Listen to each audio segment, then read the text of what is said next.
She's spent her career in both the utility and automotive industries, connecting more closely with customers and adapting lean operating system principles throughout her businesses. Patti Poppe is the Chief Executive Officer of PG&E Corporation, California's largest utility, serving 16 million people. Poppe and PG&E's 26,000 co-workers deliver energy to one of the world's largest economies and are helping lead the state's clean energy future. She is also the first female executive to serve as the CEO of 2 different Fortune 500 companies. At PG&E, Poppe is using a lean operating system to deliver the best customer experience possible while reducing waste to keep costs down for customers. Please welcome Patti Poppe and this session's moderator and GE Vernova CEO, Scott Strazik.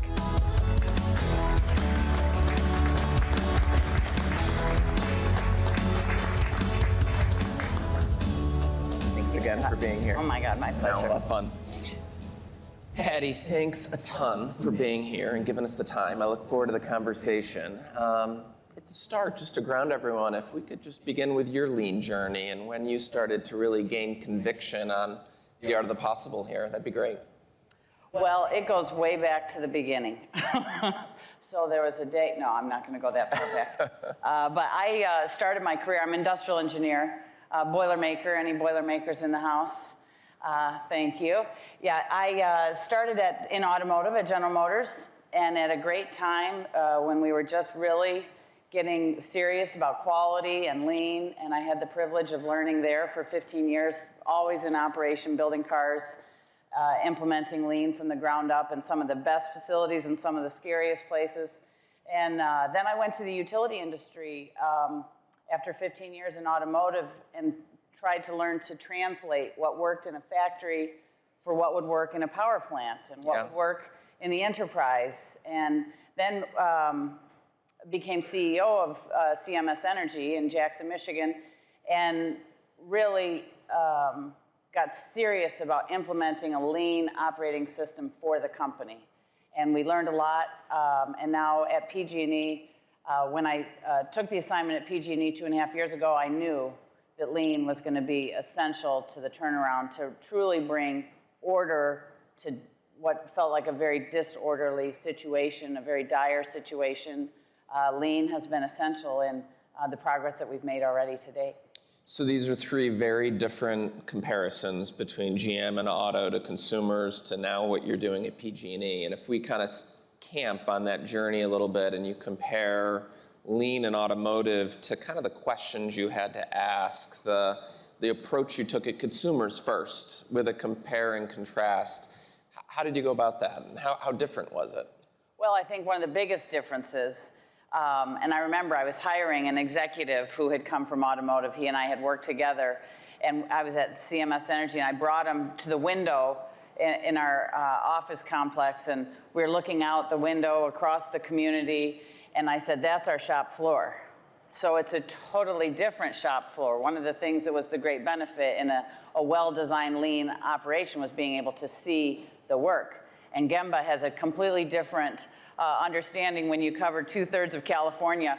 Gemba is a different kind of challenge. And so that was a big change for us. And what that requires is a workforce that has an extremely high level of ownership, because we don't have a 1-to-1 ratio worker to supervisor. So the workforce who is out all across California today, serving our friends, our families, our neighbors, has to be equipped to make great decisions, has to have the skills and also that lean mindset to do it in the lowest cost way. So that's a totally, wholly different kind of challenge from being able to see an assembly line and address the problems as they happen. So you have that challenge with Gemba that's a state. You come to PG&E that's in a challenged environment, and you're trying to build an operating culture and implement lean. It must have been different trying to start at PG&E relative to when you started at CMS. Can you share a little bit of that and how you've had to go about it differently? Well, I think one of the things I learned both at CMS and then carried with me to PG&E is that it's often, and I'm sure those of you who have done lean implementations or have been working to implement lean know that people can get confused about the tools, and it can be tools for tools' sake.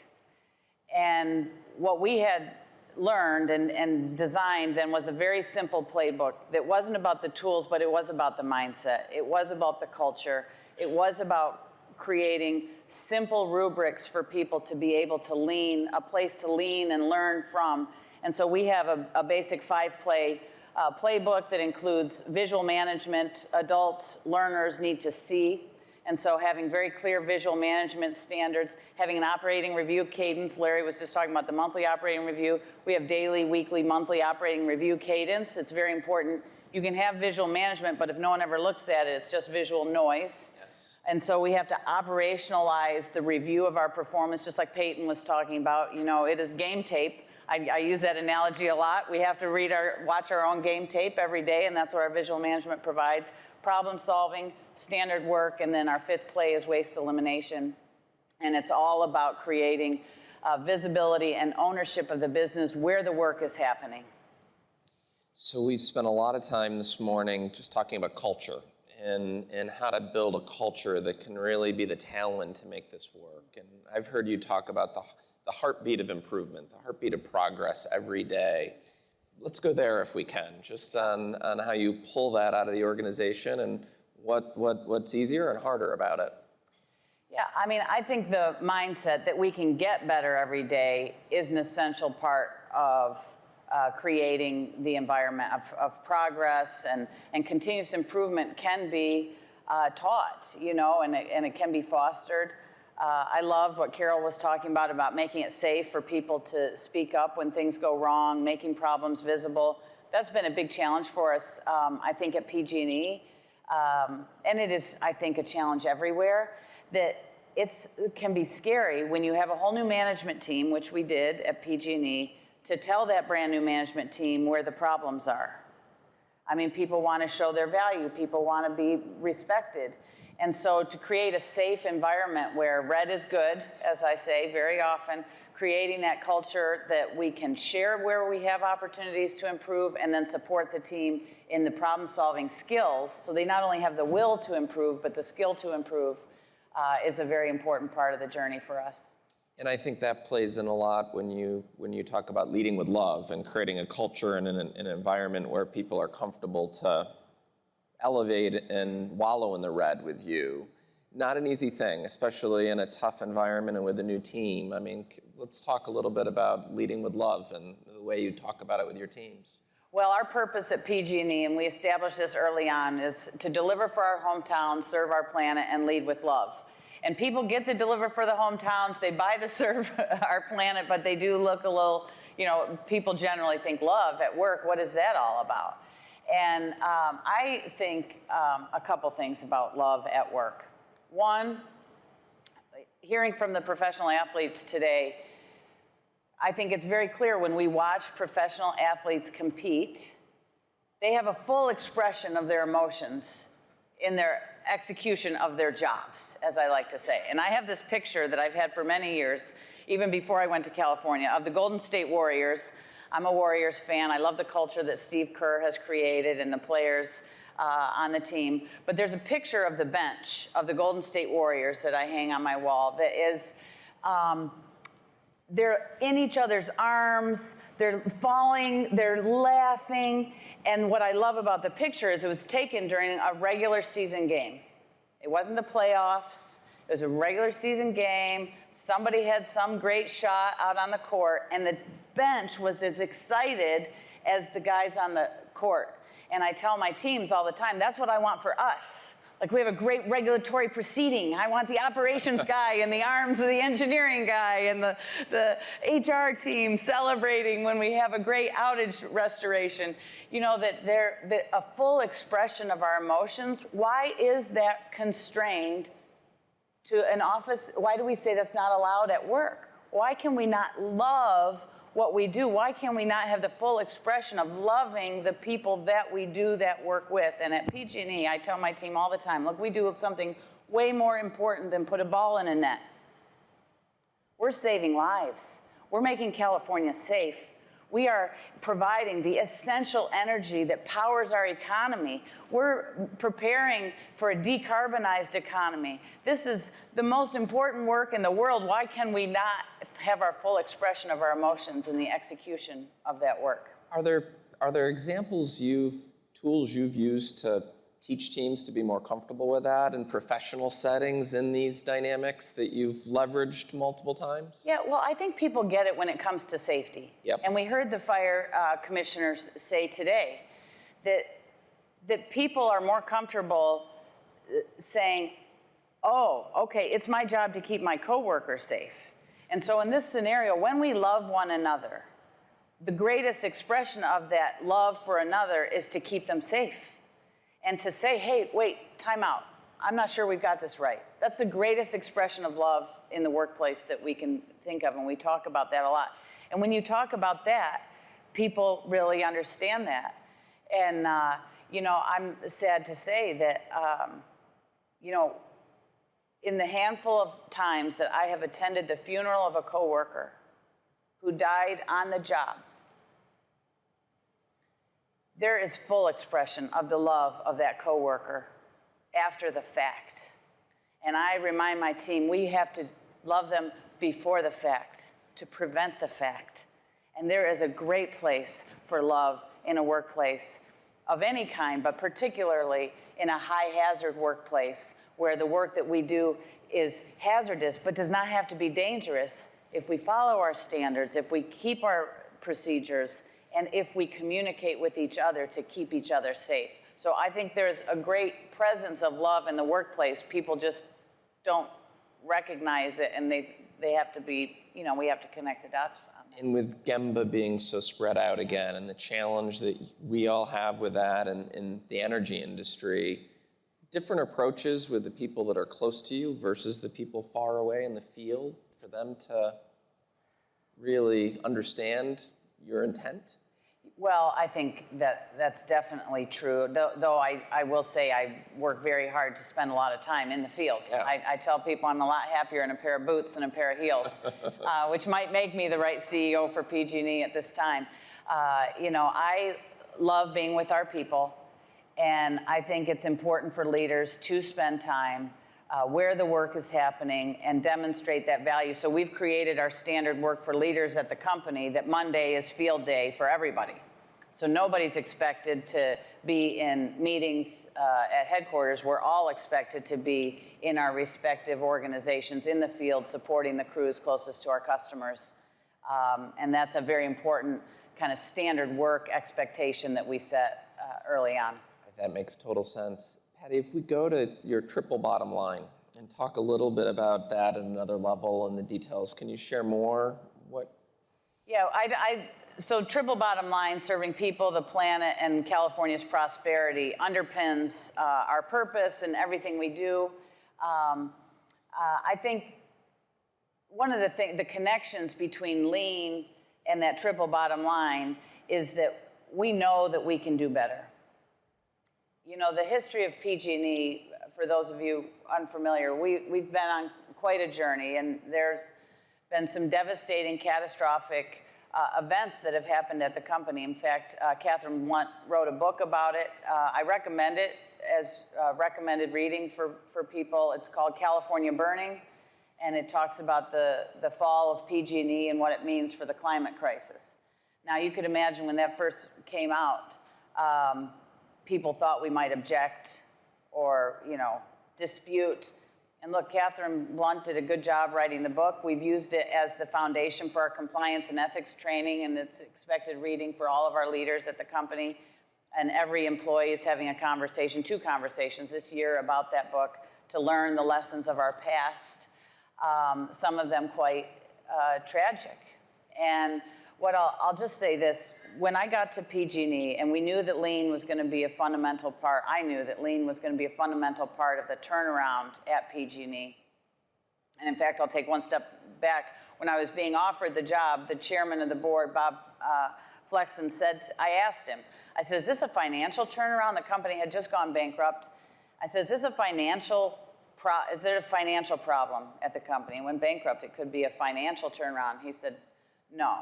And I said, well, that's good, because that's not my game. You know, I'm an operator, and if it's an operational turnaround, then that's the job for me. And so we agreed that it definitely, the whole underpinning of the turnaround of PG&E will be its return to operational excellence.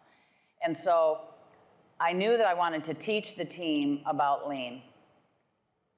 And so we created a command center, and we made visual something we call our wildfire mitigation plan, which is a big regulatory filing. We have to file it annually. It's essential to getting the protections of a law that was passed in California that protects investors as long as the company completes our wildfire mitigation plan. So it was the essential element in the turnaround at PG&E.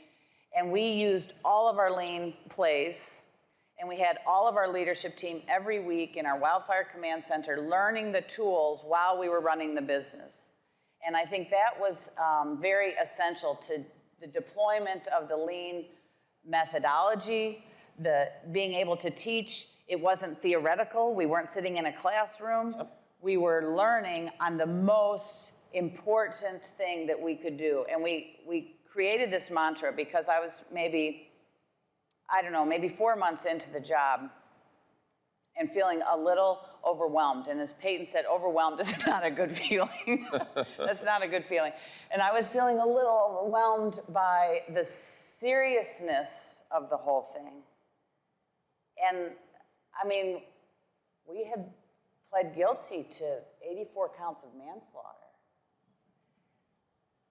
And I was thinking, how do I deal with that pressure? What happens next? You know, there's so many things out of our control.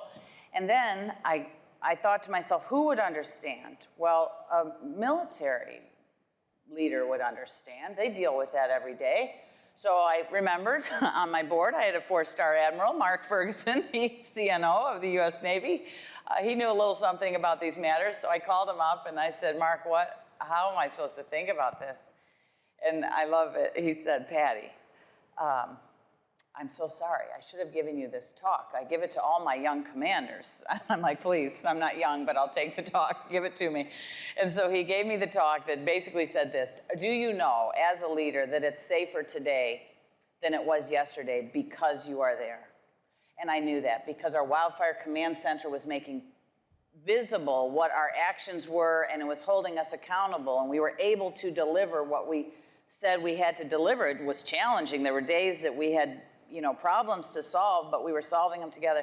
So yes, it was safer because I was there. And he said, well, then real leaders thrive in that environment. Heartbeat of improvement. Okay, heartbeat of improvement. This is me thriving.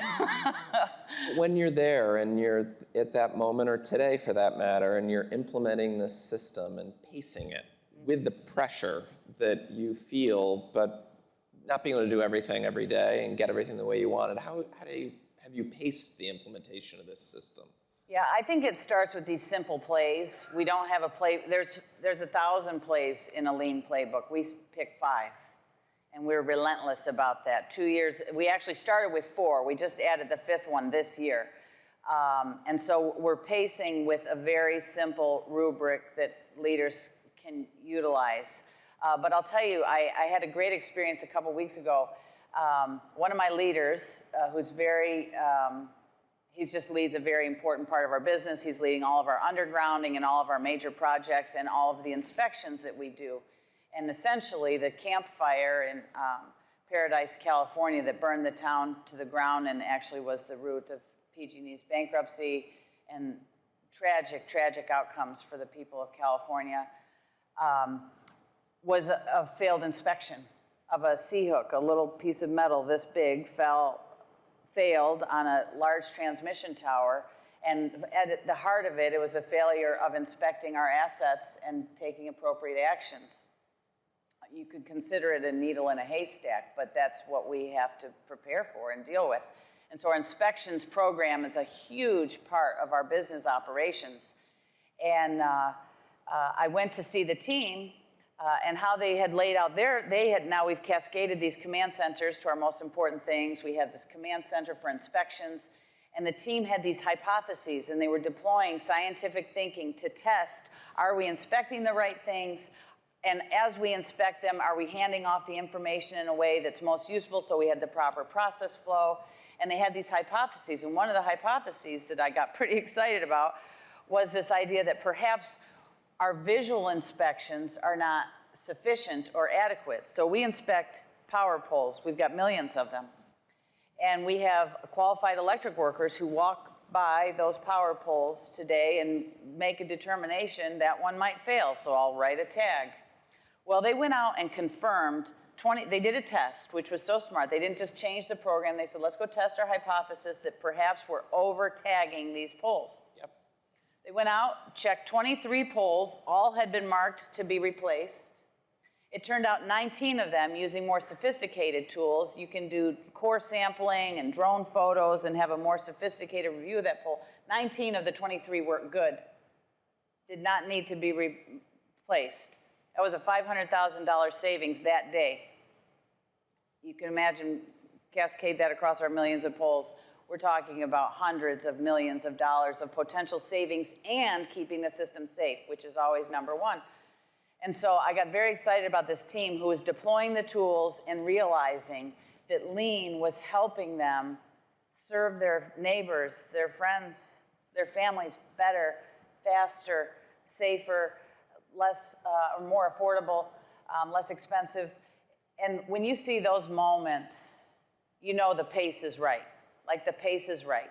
And we just are extremely tenacious about deploying the tools, enrolling people, and then putting the challenge out to the teams where we see the biggest opportunity. And sometimes I think with Lean deployments, it turns into a tools for tools' sake, and check the box. We did this many events, we did this many implementations, but talk about real results. SQCDM, let's do it all day long. We add morale to the SQCD, but we think that the pace is driven by the business demands, and so where you need improvement is where you deploy that playbook most aggressively, and it's been extremely helpful. I can say as a result of all of our wildfire mitigation work, last year we had a 68% reduction over the previous year's average in ignitions that resulted in a 99% reduction in acres burned, which for our company is an existential threat, and for the people of California. This year, with additional technology deployments, we have reduced those ignitions from our 3-year average 50% more, and we've reduced 94% of the wildfire risk that exists in our service area in just the last 3 years. And we feel very good about that, and that gives us now permission to work on the rest of the business with a lot of vigor. Well, I think those operational examples of progress are motivating for all of us to hear about. I think the cultural way in which you're driving it certainly motivates me as an aspiring leader. Patti, we feel really fortunate to have you in this role and to partner with you in every way we can. I just think you use the words in different moments during our time together, versions of what we'll sometimes talk about with fake lean, doing the tools for tools' sake, measuring but not kind of getting at the heart of the culture that then can really have a tipping point in the field. And with the journey that you're on and driving, I know you're making a ton of progress, and we're excited to see it and to support it. And again, feel fortunate to have you here today sharing everything that you're doing, but to have you in this leadership position for California and for the country and the world. So thank you. Thank you, Scott. Thanks so much. Everybody. Thank you.